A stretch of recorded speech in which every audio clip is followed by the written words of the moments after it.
Welcome your hosts, Caddy Frank and Erin Fitzgerald, as they lead discussions about substance use disorder and the journey to recovery. You're listening to Redefining Recovery, a recovery revolution. Good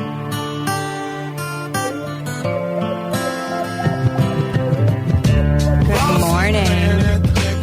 Welcome to all of our listeners. I'm Erin Fitzgerald, your co-host of Redefining Recovery. Our host with the most, Caddy Frank, is up in Duluth training a Recovery Coach Academy up at RAD, the Recovery Alliance of Duluth, which is the recovery community organization up there, which is exciting. I get to go and join her in a couple of days, and actually I get to relieve her on Thursday so she can go up to Togo, to the prison up there, where she recently trained 21 gentlemen up there to become peer recovery specialists who are incarcerated, and some of them have already re-entered the community, which is really exciting. So she gets to go celebrate with them. And so more exciting news is I will not be having a conversation with myself. I have with me Alicia from Minnesota Recovery Connection, and she helped train those gentlemen as well. Alicia is the Justice Involved Program Coordinator, and she is going to hang out with us today and talk about the justice system. Alicia, my friend. Good morning. Good morning. Good morning. Tell us who you are. So my name is Alicia. I'm a woman in long-term recovery, and what that means to me is I have not used substances in almost 3 years. I have lived a life of happiness, joy, and loyalty. And I've been able to get some of my kids back in regards to being justice involved and child and family services involved. Now, due to my recovery, I am able to get them back and live a happy, joyous, and free life. Yes. And what do you do at Minnesota Recovery? I am a certified peer recovery specialist, forensic endorsed child and family services, Justice Involved Program Coordinator. Hot dang. You got it all. I do have it all. We are very lucky to have you. Thank you. So, well, you know, at the beginning of the show, we started with a question that you are familiar with. So, Alicia, I would like to know, what is right with you today? What is right with me today is after 3 years of recovery, I have now gained lawful employment, have a place of my own, and like I said previously, I'm getting full custody of my oldest son back. Yay. That makes me happy. Now you get to ask me. Oh, yeah. What is right with you today, Erin? Well, thank you for asking. What's right with me today? I get to go up to Duluth again. I love getting to travel and meet people in our community, in the greater community, and train with them. And I also get to catch up with a couple of people while I'm up there. So networking and just catching up, good stuff. I'm really excited for that. So I would love to know just a little bit before we talk about what you actually do and why it's so important to our community. Will you tell us a little bit about your story and how you found recovery? So I started with some traumas in my life, some sexual abuse traumas in my life around age 12 from a family member. And so that caused me to want to use because to numb the pain and to deal with the situation that I was going through throughout my teenage years. I ended up getting in recovery when I turned 21 and then was in recovery for about three and a half years, and then I got into an abusive relationship, which caused me to take a couple steps backwards. And then after that, I had left him. After 2 beautiful children, I had left him and got in recovery again and kind of struggled with addiction throughout my whole life. And so my substance of choice was methamphetamines because I didn't want to go to sleep at night because I'd have night terrors. So having those night terrors and the trauma that I went through really struggled throughout my whole life with ups and downs and different things like that. So I ended up going to AA meeting and getting a sponsor, and she actually worked with AmeriCorps and did an internship through AmeriCorps at another site. And so she suggested that I do AmeriCorps. And so I did AmeriCorps at MRC, was blessed to do it at one of the best spots that is possible to be out there, to do basically like an internship slash it's a living stipend that you get. So it's not actually considered income, and you get other benefits like money towards your school loans, previous school loans, or upcoming school loans through AmeriCorps. And then after my term with AmeriCorps, I ended up getting hired on through MRC. So now I am a full-time employee of MRC, and I absolutely love it. Yeah, we're so grateful to have you. I have a question about your recovery and your struggle to find it.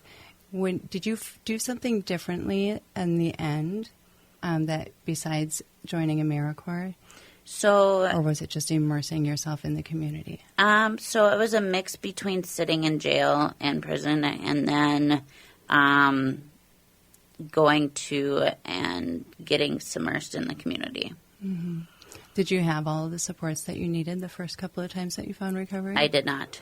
Because of, like, location? Location, or you just didn't yep. know? I was in northern Minnesota, Yeah. so there's not very many resources up there for support. Yeah, geographically it can be hard sometimes. Yes. Yeah, that's difficult. What community are you from? Mahnomen, Minnesota, the White Earth Reservation. Yeah, I love going up there. It's such a nice community. It's beautiful up there. Yeah. Mm-hmm. And since you've found recovery, they've really been growing in their community. Yes. Yeah. They're doing some really great things up there, including some justice involvement and getting housing for individuals that want to go back to the reservation after incarceration.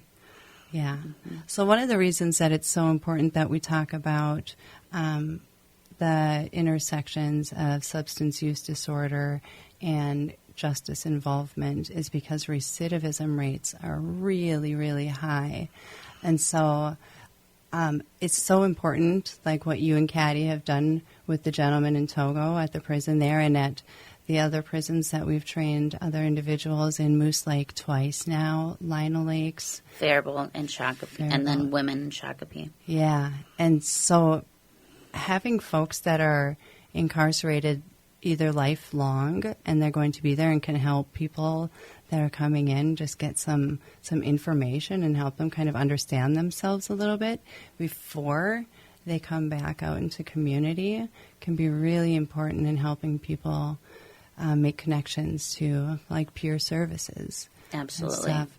We still have about a minute left, but when we come back, we're going to talk about all the different kind of areas that you lead at Minnesota Recovery Connection and what that looks like for our community is. Will you tell us a little bit about the recidivism rates and why it's important that we are teaching people? So there's a 44% return rate to being incarcerated after 1 year, a 68% within 3 years, and a 77% rate in 5 years of return to the people from our community being incarcerated again. And how long, when a person is released, in general, how long can you say? Is there an in general time that they would be like on probation? So ISR, what is ISR? Intensive release, supervised release. Supervised release is usually anywhere from a year to 4 years. So that kind of makes sense when you're looking at those numbers. Yes. And so that's a lot of structure, and not everybody handles the structure very well. Some do better than others, but it's a lot of structure, and if you don't have the right community supports built up and the right, spots to do volunteering and working, and, don't have their basic needs met, is when I see the chances of recidivism go up. Excellent. We're going to talk about this a little more when we come back. Thanks for joining us, Alicia. We'll see you guys in just a minute. Sounds good. Thank you.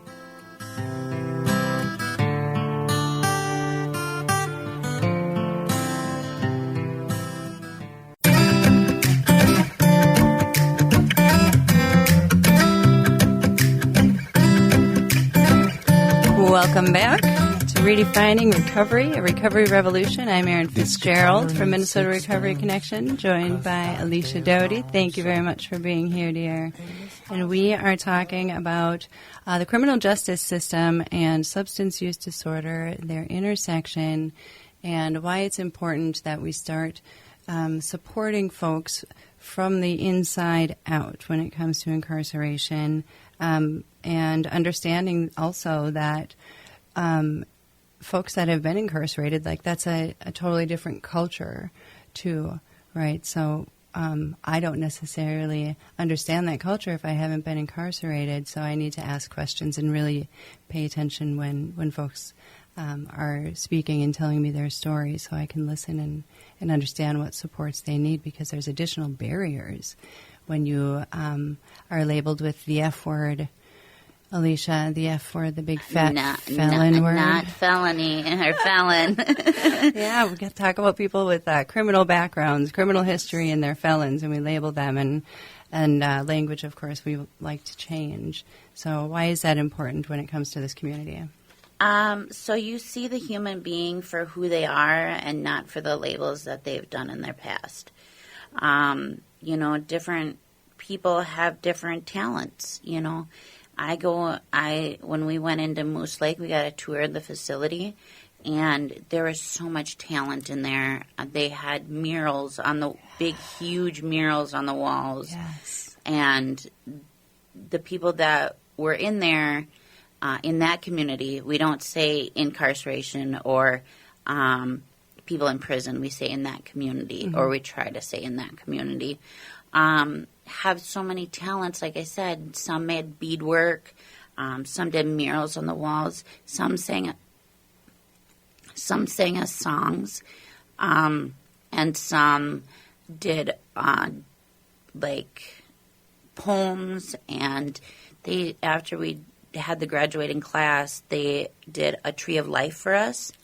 Made a tree of life for us that is hanging in our office. And the Tree of Life had their fingerprints on it and handprints on it, and it just made it so amazing. Was that from the first group of gentlemen that you trained up there? The second group. The second group, okay. I love that y'all have done that twice up there. Yes. They are very receptive to the work that we do, whether, like you said before, whether they are incarcerated for life or in that community for life, or if they are getting out shortly, or in a transition going from facility to facility. At different levels of incarceration are at different facilities. Yeah. And different. So you have like a maximum, a minimum, or a medium, and then a minimum. And then you actually have the workhouse that you can go to. So different people at different levels and different facilities have different talents. So there's the transitions fairs that we go to, the programming at Ramsey County Jail, Dakota County, and Anoka County Jail. I do pen pals, and we do drug court. Excellent. You're busy. I am busy. Yes. But I thoroughly enjoy being involved in that community and being a part of that community. I know you do, and they're really, really lucky to have you. So we're taking away the label, because now we've seen that these are just humans just like you and I, who have, for one reason or another, gotten in trouble with the law and need some kind of support. We can't just toss them behind a cell and then say, we're going to let you go and do better next time. They need to have supports. And so when you talk about doing the transitions fairs, last year I got to do one of those with you, and that was really fun. Why are those important, and what do those look like? So they are where a community in and of itself that's in the prison can all get together along with outside communities and have table support with different resources, whether that's housing, whether that's jobs, whether that's recovery, whether that's, all different kinds, medicated assisted treatments. Family therapies. Yeah.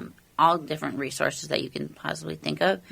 for them to take and get the resources before they get released back into our community, so they have a better chance of not returning and having that support built up, and a release plan set up for when they get out, a plan in place. And the people that we see at the Transitions Fair can be getting out anywhere from, 2 months to 18 months.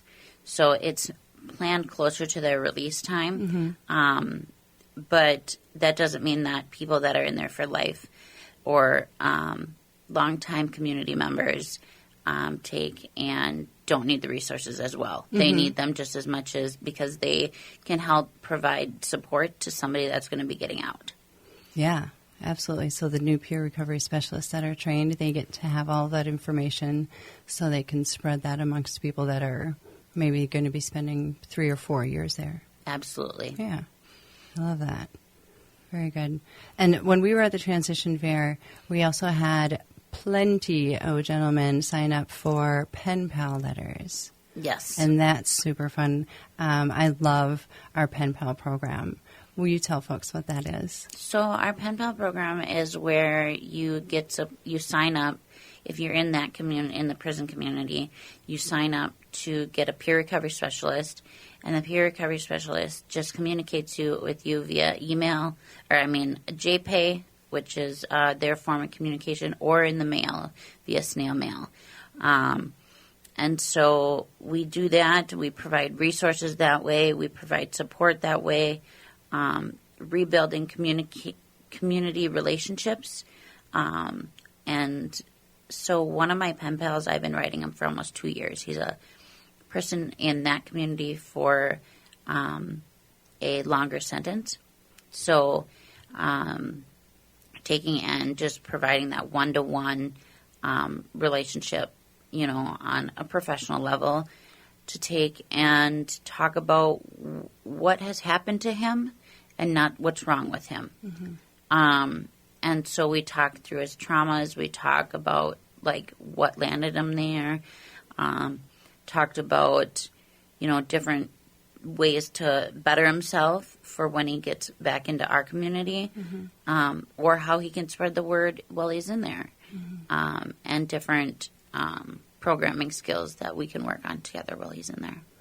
Yeah, so it can be just as important for somebody who is going to be spending more time than somebody who's going to be reentering the community soon, but because they have so much time to think about what they can change, and they can start making the changes in themselves and thinking about what they really want to do, and potentially have opportunities for different education.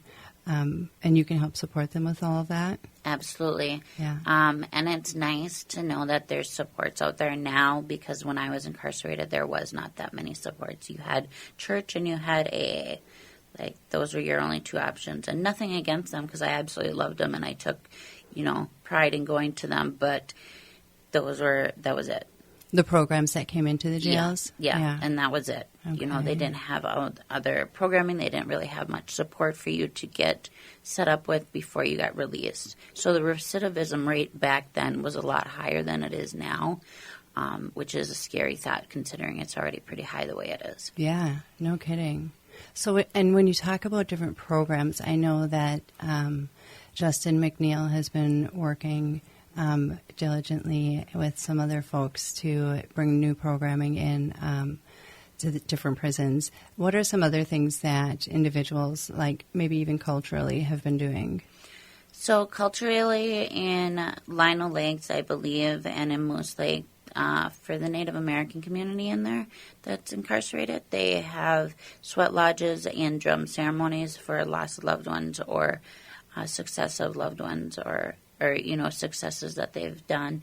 And so that's an amazing feat venture that they have had to take and overcome the struggles of being incarcerated, that they now have a little bit of support in that cultural aspect as to just feeling like they have a sense of home, even though they are in that community. Mm-hmm. That's really great. And so when you go to the jails, Yes. and you said that there's several different jails that you get to do outreach at? Yes. What does that look like? So it's Ramsey County, Anoka County, Dakota County, and then we do drug court as well. But we provide different recovery-related topics. I go in there, tell my story, hand out resources that they may need. We also get them to sign up for the Pen Pal program. It's a little bit more difficult in the county jails to do the Pen Pal program because it's a shorter stay in that community. But we provide resources, and the programming topics that we talk about are recovery-related topics to help them be successful for when they are released back into our community, as it is a shorter stay. Mm-hmm. We work on codependency, anger management, grief and loss, stress, triggers, and you name it, a whole bunch of different array of topics, whatever will help them be successful for when they get released. And those topics are brought to you by the folks that are there, correct? Yes, absolutely. Yeah, so they tell you what they want to talk about, and this is all voluntary. Nobody has to go and see you when you go there for your programming, but they really enjoy you coming there and giving them information. Absolutely. The classes are maxed out at 10 people per class and 2 classes per day. And so it's hard because you want to serve as many people as you can reach, but we're only limited to the ratio of 2 to 10 or 1 to 10. One staff member or volunteer, or 2 staff members or volunteers to 10 people in that community, in the incarcerated community. Oh, so when you take a second volunteer with you to do that, it's still maxed at 10? Yes. That's a bummer. Yes. Yeah. Because the classes fill up so quick that there's waiting lists. Mm-hmm. Do you at least get to leave some information and some paperwork for the other folks? Absolutely. And the people that come to our class or our programming ask if they can bring them some extra materials back to their cellmates or another incarcerated individual that is in that community. Yeah, because now that people know that they have options and they know that there's support for them, they want it. Yes. I love it. They also call us on the phone to get support over the phone or just to come talk and say how your day is going. To do a check-in that way over the phone if they're not able to make it to class, just so they can start building that rapport up with us before they get out. Excellent. I love that. And then what about the DWI or treatment court? Do you all do the all recovery meetings there, or do you just meet with folks and chat with them about what's going on in life before their hearings? So we do an all recovery meeting, and then we also take and talk about what supports they need, what their treatment or drug court or DWI court looks like, what stipulations they have to fulfill, or what requirements they have to fulfill for their release or graduation of that. And usually it's 4 steps that they have to complete, or different 4 stages that they have to complete before they graduate. So kind of what that journey looks like to them. And everybody's journey is different, as we know in recovery, but different pathways for different people. But overall, what does that look like for them as far as their recovery journey goes within the process of also following the regulations of the court systems. And in those cases, because I'm not familiar, is it check the box and then you are done with that program, or is it like a set amount of time that you have to stay at each of those levels? So it's a little bit of both. If you're showing progress and getting involved in your community and, fulfilling all your obligations, it can be a shorter amount of time. If you're just doing the bare minimum, it's a set amount of time. Gotcha. If that makes sense. Yeah, certainly. Very good. And those folks sometimes sign up for peer services as well? Yes. Okay. Good. What are the other things that we're doing? We advocate at court, and for people that have attended class or programming 3 times, we try to support them in writing a character letter of that they've attended class 3 times. So within about a month to 2 month period, how many classes they've attended, what we've worked on, and their demeanor and characteristics of, respect, responsibility, and what they've learned throughout that class time. And we write court letters for support for their attorneys to bring up in court to be able to take and advocate for them. So you get a little bit of one-on-one time when you go to the courthouses with folks? Yes. Very nice. Yeah. Yeah. And the judges really take and are very receptive to having a peer recovery specialist support somebody that's in that community or in an incarceration community. And so do they have peers at all of the counties at drug courts and treatment courts? No, they do not. I wonder what that would look like. That is in the process. Excellent. Any other things in the process? So possibly trying to get into different counties. We already go into 3 different counties, and we're trying to get into other ones. But it has been a struggle because people that have criminal backgrounds as peers want to work with people, that have a similar background so they can understand and have that community engagement that is similar. But there's still stigma around people that have been incarcerated or that have criminal backgrounds or that have been in, that community or so-called the F word, but that's what we need in the jails and what we need in that community and the prisons is people that have lived experience, because that's what peer recovery specialists are. And so having them get in there has been a struggle, so definitely opening up and advocating for people with lived experience to be able to serve those with lived experience. Yeah, absolutely. The stigma with substance use disorder, and then you add that F word on top of it. What are some of the additional barriers that come with that? So the barriers that for housing and job barriers, like you could have had this criminal background and what happened to you how many years ago, but you're still looked down upon even if you've made a recovery and walked the recovery journey for 7 years. My charges are 7 years old, and I still to this day have problems with jobs and housing and, things like that. So it's defining who you are from a mistake that you made back in the past. Right. And you've done all of these positive things and moved forward. And I see this person sitting in front of me, and I know who you are because that's what I've gotten to know.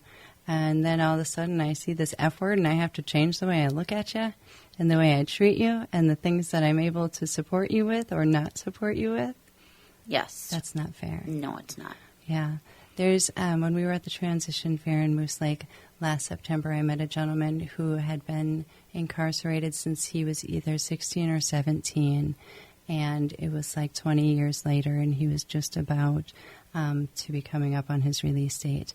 And I just thought, this poor human did something in his teenage years, and he knew immediately, like what was wrong and why it had happened and all the things leading up to it. And he still sat calm and patient for 20 years, and he's getting out. And that's his biggest fear is, I've done really great in here. I haven't had any issues. I've, taken pride in knowing who I'm going to be when I'm in the community, and I'm going to be labeled with this F word, and that's not fair. Yes. I think I recall who you're talking about, and he was actually, unfortunately, going to be getting out, and they transferred him to another facility. One facility, he got done at one facility, graduated from the facility, did his time served, and another one picked him up. So he is still struggling, but he has kept faith and hope and talks to me on a regular basis. And his, not to go into much detail, but his criminal charges are ones that we typically stigmatize even more than the rest, criminal sexual conduct charges or sex offenses. And those, like you said, some of them could have taken place as a minor child, and they are still getting treated like that as an adult 20 years later, when nothing else has happened within that time, and they were still a child, and child development hasn't even fully completed at a young minor age. So having those barriers, and looking down upon people or having the F word on your background has been big barriers for people. But he graduated the peer recovery specialist class and is still, even though he has changed facilities, he is still using those skills and tools in the new facility that he is in, and hoping to graduate treatment there and then be able to get out and find living, housing, jobs, and things like that. But like I said previously, if you have a criminal charge or the F word on your record, it defines who you are for the rest of your life because of how people look at you. And that's not what it should be. Can I get real vulnerable? Yes, absolutely. I don't think I've told more than like 4 people this story, so here goes. There was a time when I got a DUI, and this was probably like 13 years ago or 12 years ago. This was the first sign that Erin had a problem. I got a DUI, but it wasn't just any DUI. I had blown over 3-point the limit of alcohol intoxication, and also I had my children in the car. And so that was supposed to be a double felony charge. And I was really disgusted with myself. I really honestly was kind of like, how the heck did this happen? And it was all just like really a blur. But what happened was the county that I was in detox, and one of the guys that was in detox said, don't worry about it. You're going over to Mauer County. You got to let him go, Joe. And I said, okay, good. I don't know what that means, but maybe I'll be okay, because they had seized my vehicle. It was a brand new car. And, I was worried to death that, like, my children were going to be taken away. Like, I had no idea. I'd never even been in trouble at all in my life. And so I went to court, and it went, a couple of times. And I ended up getting a misdemeanor. And so I had an intoxilizer put in my vehicle for a year. And that was about the only thing that I think I had to pay a fine as well, or community service hours. It was one of the two, and I paid the fine. And I was really relieved. I was so grateful. But what happened was I did not get punished the way that I probably could or should have, really. And so I just kind of went along doing the same thing that I had been doing. Because I saw that there was no repercussion for what I had done. But I was so grateful that I didn't have that F word attached to me. Yeah.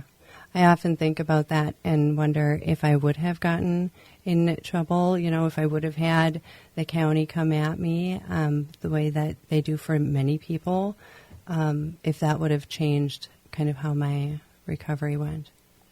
I know for me, personally, it did. Child and Family Services put a timeline on my recovery. They put a timeline on getting my mental health in order for me to get my kids back. And as we know, recovery is an ongoing journey.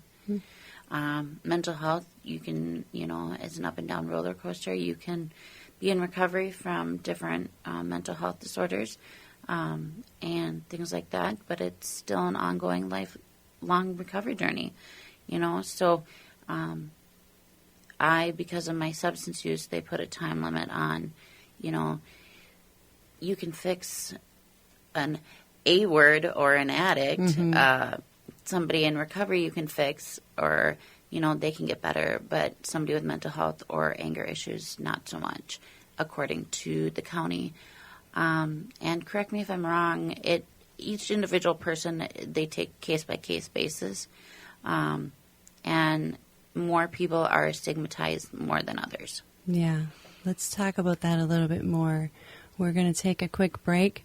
Thanks, Alicia. We'll be back in just a minute, folks.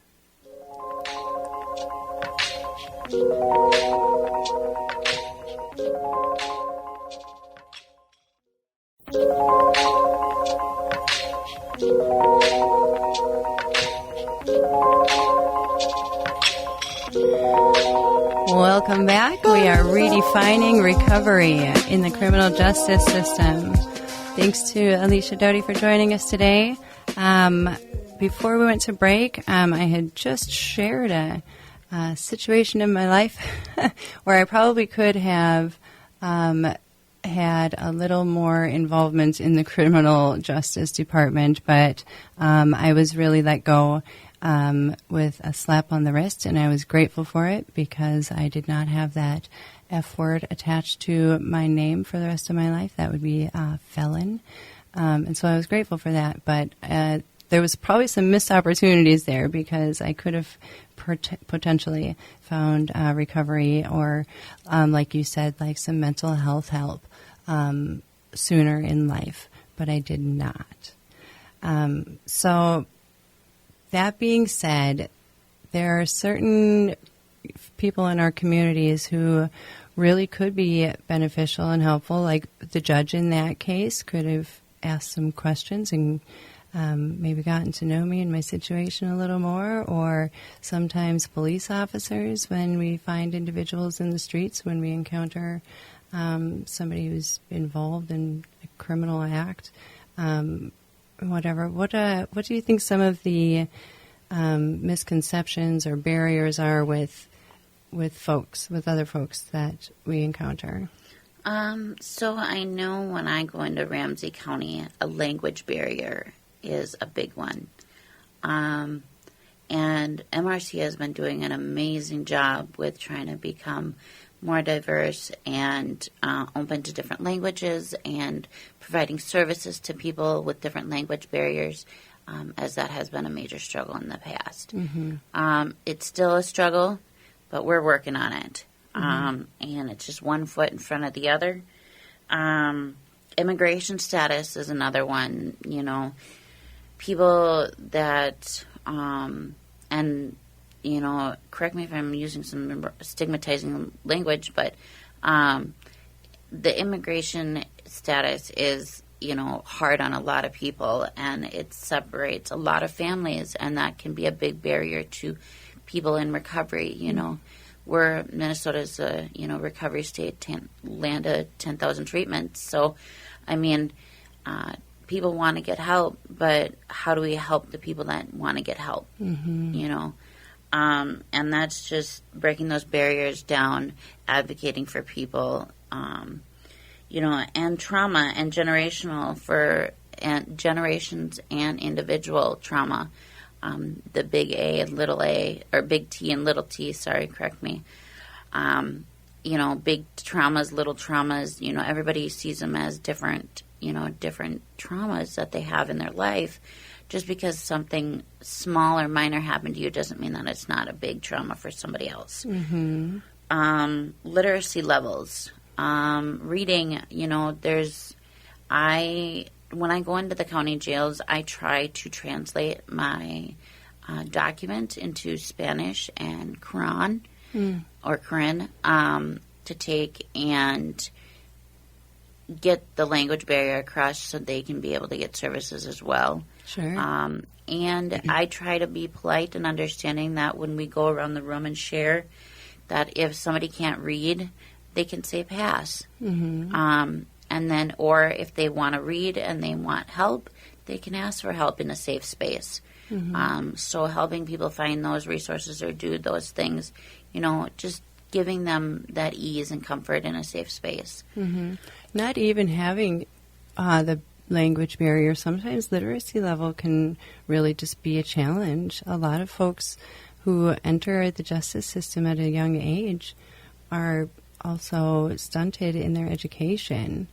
Absolutely. Right? And so we really have to educate people on, like, these are your rights and these are some options. And Yeah, most facilities now have the GED program in them. Sure. Not so much the county jails. Some do, but most of the prisons or that prison community has options for them to get their GED in there while they are incarcerated. Yeah, but just things to be aware of. Yes. Yeah. Yeah. Mm-hmm. What else? Environmental considerations. You have to take into consideration when you're a peer recovery specialist different cultural aspects, different, how they see different things. Because in some cultures, not looking you in the eyes is a sign of respect. Mm-hmm. And so being just culturally aware of how different cultures are, I love to learn about new cultures and different customs that they have and how they view things. And so I can be a better fit or have a better understanding of how I can better serve them. Yeah.